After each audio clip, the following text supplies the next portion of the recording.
So you want to take some really great pictures of your pets? Let me show you how.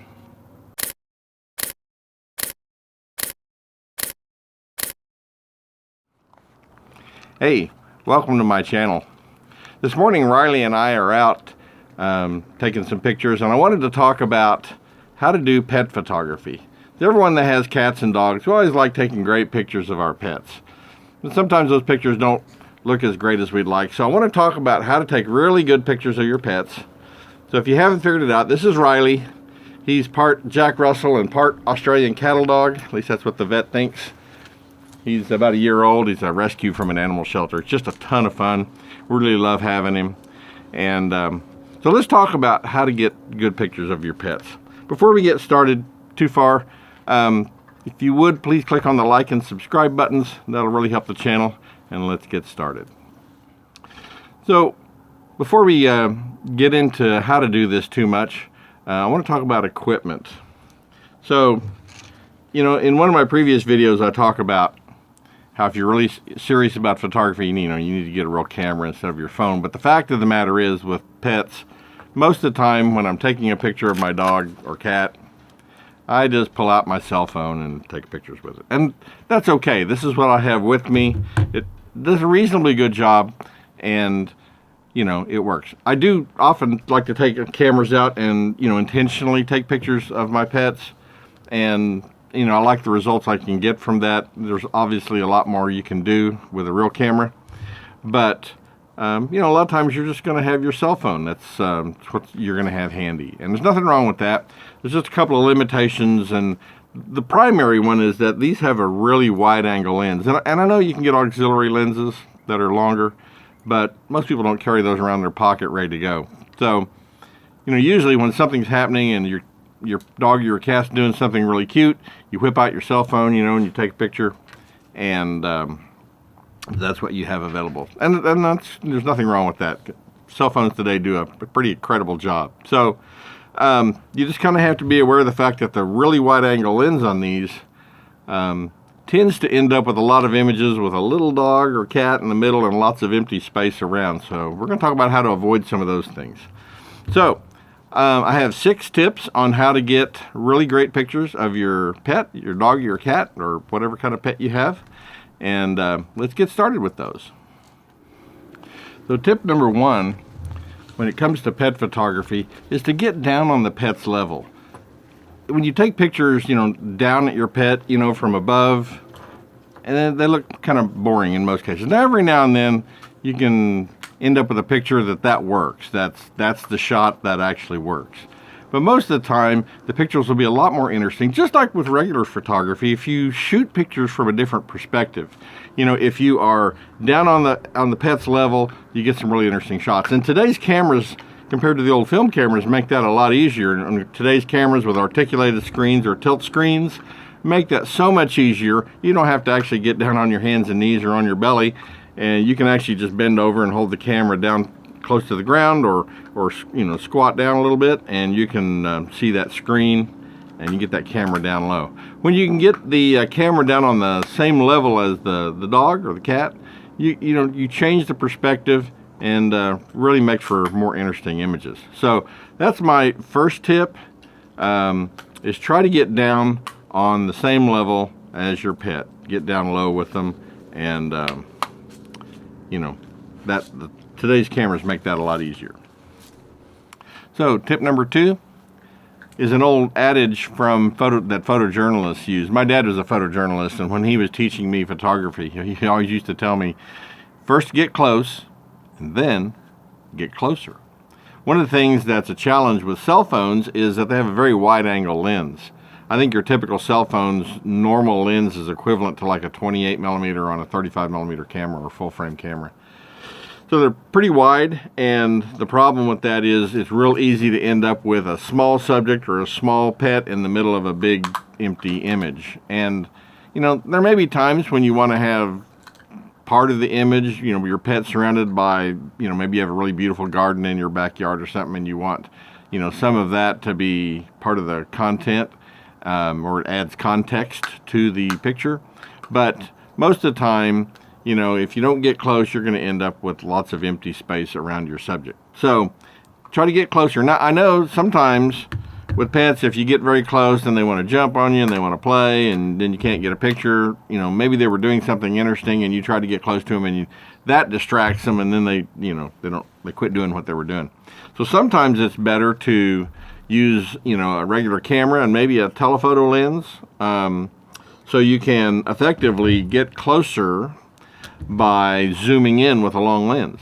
And that, again, allows you to fill the frame. So either way, whether you're physically getting closer or you're using a telephoto lens to, you know, fill the frame with your subject, the ideal thing is to, you know, fill the frame with your subject and get closer. And like I said, it's one of the challenges of a cell phone is the wide-angle lenses on these. When you're taking pictures, you got to get close. Now, you got to be careful with these wide-angle lenses. You know, you get a dog's nose, can be pretty long. If you get the dog's nose up close to the lens, you can end up with a dog that has a really exaggerated big nose, you know, on a smaller head, which can be cute. You know, in some instances, you can take pictures using a wide-angle lens and use those wide-angle effects. But in general, you want to try to get it close enough to fill the frame with your subject. So that's tip number 2. Tip number 3 is focus on the eyes. So just like we do portraits of people and we focus on their eyes, it helps if you can do the same thing with your pet. So, you know, if you're taking, you know, action shots, obviously you focus on what you can get. But, you know, if your pet is kind of still and doing something and you want to take a picture of them, you know, make sure you try to get the eyes in focus. It's real easy. Sometimes you take your phone and you just kind of point it at the pet, and, you know, the focus sensor is kind of in the middle, and you end up focusing on some part of their body instead of their face or their eyes. And, you know, the lenses on these are wide enough that generally there's enough depth of field, it's not an issue. But especially if you're using a telephoto lens on a camera, then, you know, getting those eyes in focus is really important. So that's tip number 3. Try to get those eyes properly focused, just like you would with a portrait of a person. That's real important. It really distracts from an image when, you know, the dog's, you know, maybe tip of their nose is in focus and their eyes are out of focus. It doesn't work. So try to get those eyes in focus. That's tip number 3. Tip number 4 is, well, pets are probably their cutest when they're asleep. Some of my favorite pictures of my pets have been when they're asleep. Sometimes they can be really cute. And, you know, so I often will try to catch pictures of them when they're napping or asleep. Whether that's, you know, sometime if we're in the car or, you know, if we're, you know, sitting in bed watching TV and the cat's, you know, sleeping on the bed with us, or even Riley, he likes to jump on the bed in the evenings. If we're watching TV in our bedroom, he'll get on the bed and lay down between us. And it's one of the few times of the day that he's tired enough that he actually isn't kind of wild. So if he drops off to sleep, I'll often grab my phone and take a quick picture. So it's just one of the great times you can catch your pet when they're not moving much and they're really cute. You can get some really great pictures, just like you would with children, you know, when children are asleep.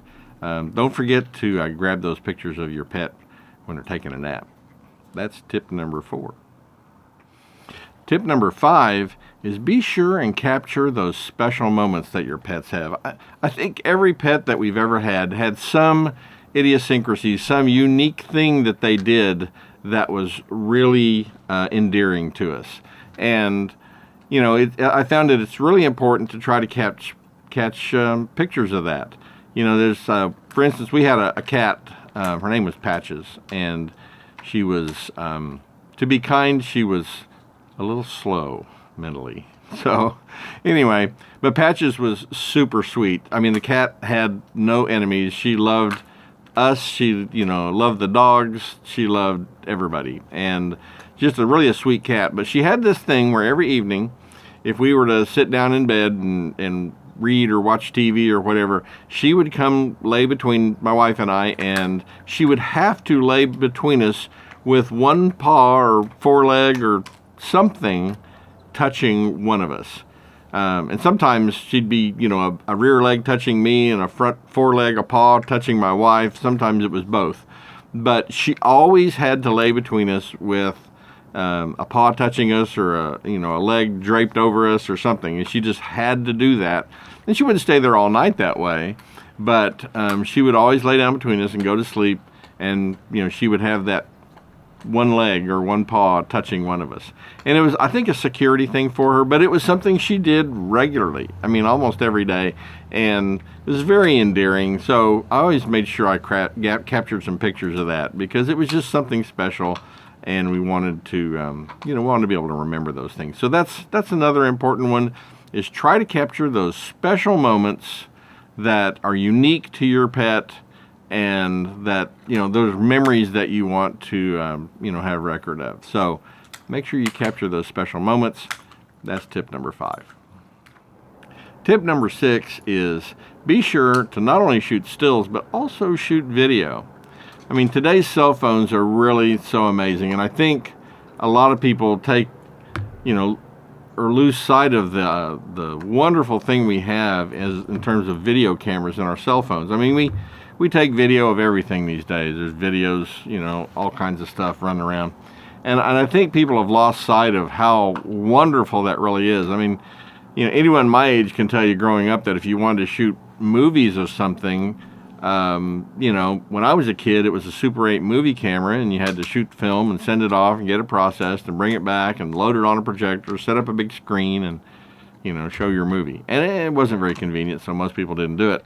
When my kids were little, we had, a camcorder, and I'm sure you've seen pictures of them, but, they were massive, and you had to hold it on your shoulder, and the quality wasn't very good. And, as my kids got older, the camera started to shrink a bit. Then by the time they were teenagers, they were relatively compact, but still nothing like and the quality didn't come close to what you get on a typical cell phone today. So it's really, I think, important to remember just how wonderful of a thing we have in terms of shooting video with today's technology. And, I can shoot video with my cameras too, and I do that, and also very capable tools. And it's important to remember when you're shooting video to follow those other guidelines. Fill the frame, get closer, get down on the pet's level, all those same things that you would do with still images. Try to do those with your video too, so you don't end up with those videos that look like you shot down at the floor of the pet and, lots of space around it. Try to get close and try to get down on the pet's level. Make those videos interesting. So that's tip number 6, is make sure you shoot stills and video of your pets. So that's pretty much it. Pet photography is not complicated. Just some simple things to do. I think the things that are really important that most people kind of miss with pet photography, as opposed to pictures of people, is they forget that pets are down low typically, and they tend to, and they do this with people, with cell phones especially, they tend to shoot from too far back. So try to get in close, get down on the pet's level, try to get their eyes in focus. Capture those special moments just like you would with children. Make sure you're getting all those special moments that the kids, things that the kids do. And, I think you'll end up with some just really, really fun, really amazing pet pictures, And I'm not talking about how to do formal pet photography, how to, shoot portraits of your pets. I'm sure there's videos about that. I don't think what most people are striving to do. I think most people just want to have really fun pictures of their pets. So that's kind of it. I hope you enjoyed some of the images. If you have any thoughts or questions, please don't hesitate to leave me a comment. And as always, thanks for watching. Come here, Riley. Where you at, buddy? He's under the picnic table. Riley, what you got there, buddy? Come on up here. Up we go. He's eating acorns. Can you say goodbye, Riley? Can you say goodbye? Look at the camera. Look right there. Say bye.